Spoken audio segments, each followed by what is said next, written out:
belongs to Amrullah, MED, PhD. Hello everyone. I am Tride Wulandari and I'm going to talk about individualized instruction. What is individualized instruction? It is a way of teaching that focuses on the needs, abilities, and learning styles of each student. Instead of teaching everyone the same way, the teacher tries to help each student learn in a way that is best for them. Why is it important?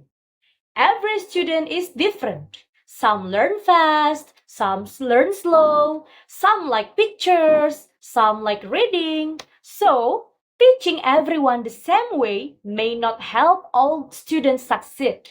That's why individualized instruction is important. It helps each student learn better.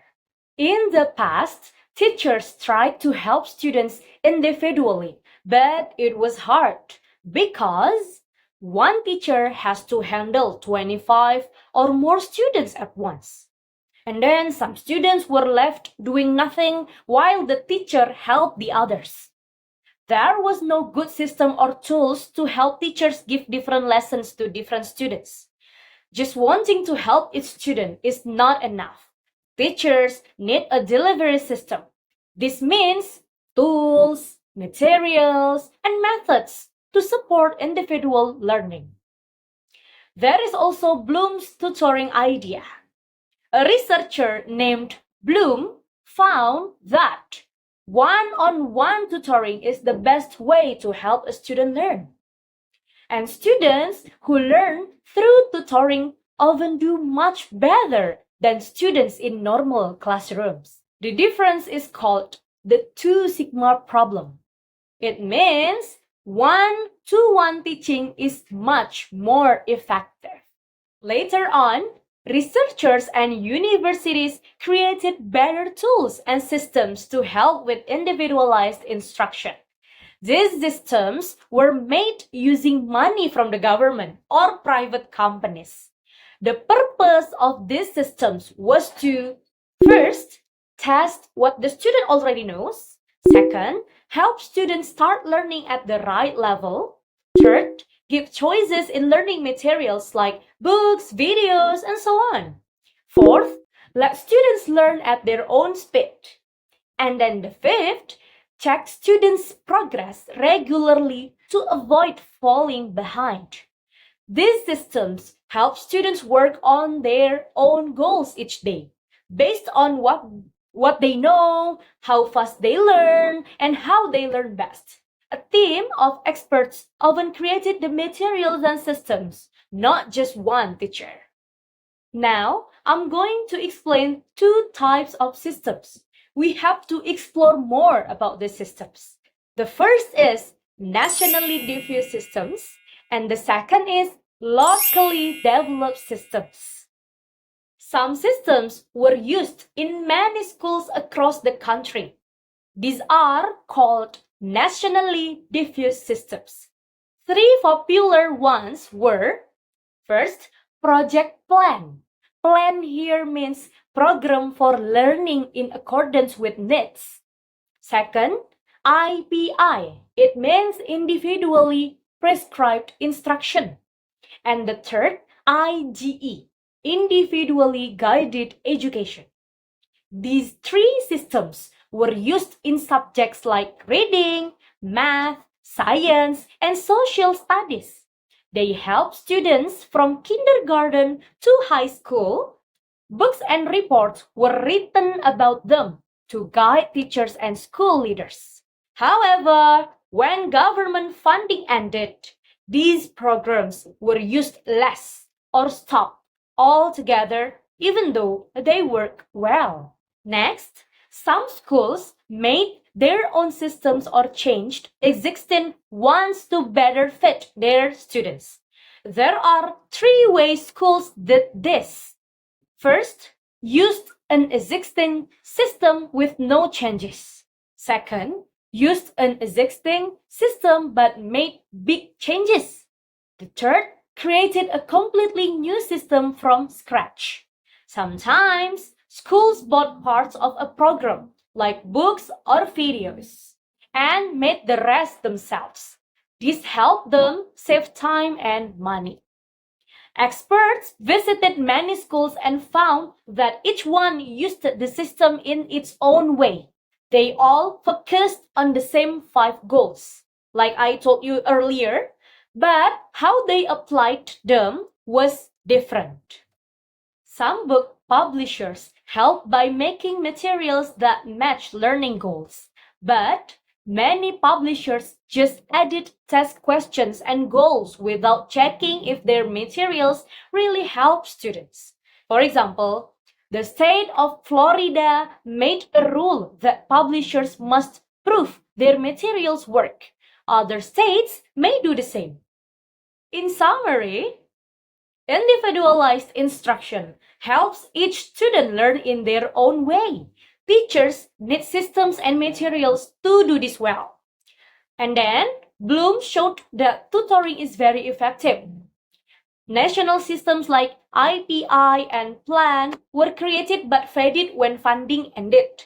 Some schools made their own systems based on their needs. Publishers are now being asked to prove their materials are effective. Hello, my name is Kier Heriansa and my last student number is 056. Varieties of activities. In an individual instruction setting, a classroom typically operates with a wide range of activities occurring simultaneously. Each student engages in tasks tailored to their specific learning needs, resulting in a dynamic and active learning environment. For example, some students may be practicing basic skills such as identifying letters using program instructor booklet that provide immediate feedback.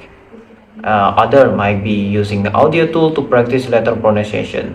Meanwhile, a small group may be working directly with the teacher to improve word attack skill, followed by independent practice using booklet and sound tapes.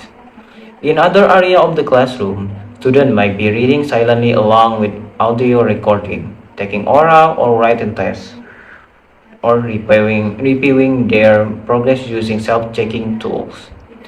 This classroom is usually arranged with material and equipment that are easily accessible, allowing students to locate and return items independently. 2. The noise level in such a classroom might be higher than in traditional settings. It is typically productive noise that reflects active engagement. Teacher and experts facilitate the flow of activity, assisting with assessment and guiding students as needed. Despite the variety of tasks, teachers still conduct whole class session for activities like show and tell, especially when all students share similar oral communication level. This balance between independent work and shared activities help maintain a structured yet flexible learning atmosphere. Next, implementing external event. First, taking account of peer learning. Individual instruction begin with a placement test to find each student's starting level. Regular check helps track progress and make sure students master the basic before moving on. Second, gaining attention. Students are usually motivated because they work on tasks suited to their level. Materials are made to keep them engaged through challenge, responses, and quick feedback.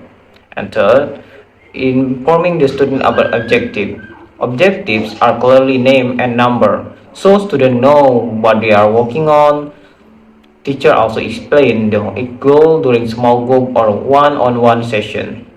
Next, simulating recall of prerequisites. Lessons follow a clear order, helping students remember what they learned before. Frequent review prevent them from forgetting important skill. After that, presenting the stimulus, eliciting response, providing feedback. Material guides students step by step. They read, answer questions, and gain immediate feedback, which help them learn effectively and independently. Then, provide learning guidance. While material include helpful hints, teachers still guide students in choosing the right resource and activities.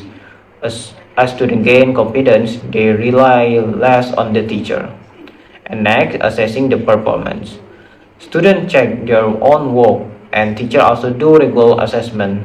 These help catch problems early and adjust the learning as needed. Lastly, enhancing retention and transfer. After students master a skill, they apply it in a group activities or projects. These help them understand better and use what they learn in real situation. Next topic is system for alert student. At this level, students are more independent, so the system are a bit different. Two well-known methods are the Keller plan and the audio tutorial approach. In the Keller plan, students study at their own pace and only move forward when they master the material.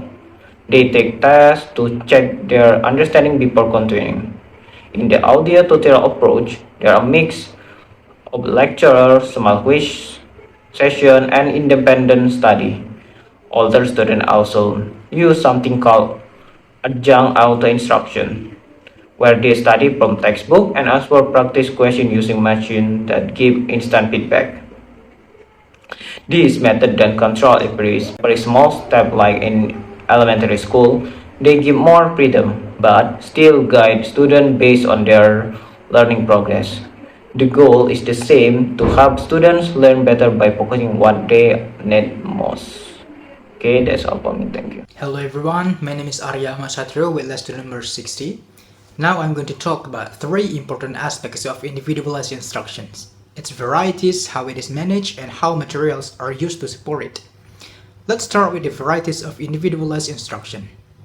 There are several models of individualized instruction, each offering different degree of learner autonomy.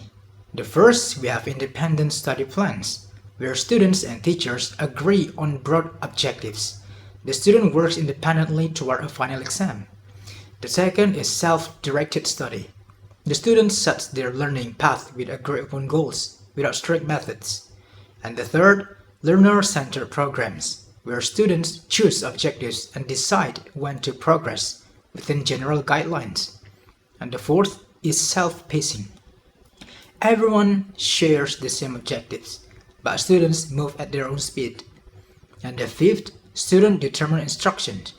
Maximum freedom, students select objectives, materials, and evaluation method. And the sixth, computer adaptive instruction, also called intelligent instruction. The content adapts based on student responses using an expert system. And now we are going to talk about the management of individualized instruction. For a younger learner, the focus is usually on single objectives. For other learners, it's organized into broader modules. Teachers track each student's progress and adjust support based on individual needs. Activities are sequenced based on prerequisite skills and contingency management, like earning free time can motivate learners. A key point here is balance. Teacher must manage freedom and structure effectively to help both fast and slow learners succeed. The fourth, we're going to talk about the use of materials in individualized instruction. Materials play a critical role in individualized learning system, like project plan. Modules are often composed of teaching learning units, or TLUs, which each with a clear objective and linked activities. Materials must be clearly labeled and matched with their objectives for easy tracking. Teacher monitors student progress using class charts and printed performance records. Instructional guides are used when no commercial resources are available, helping students gain the skills needed for later units. Multiple versions of modules may be provided. Now we're going to talk about feedback and flexibility. So feedback is crucial. First, parallel tests, where formal tests on the objectives can be used to give feedback after learning is completed.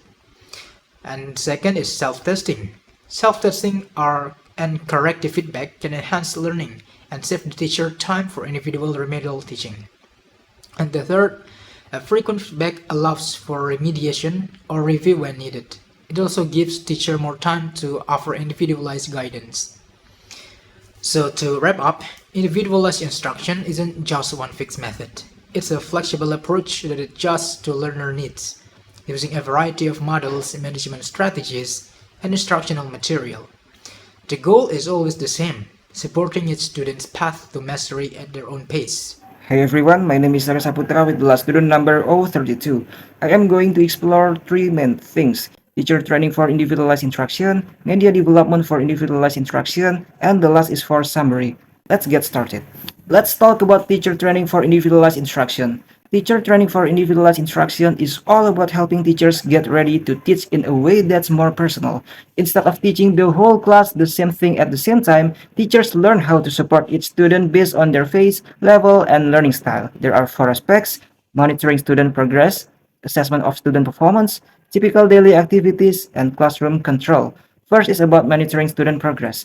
In individualized instruction, monitoring student progress is important for teachers to keep track of two main things: what students are currently working on and how well and how fast they are progressing.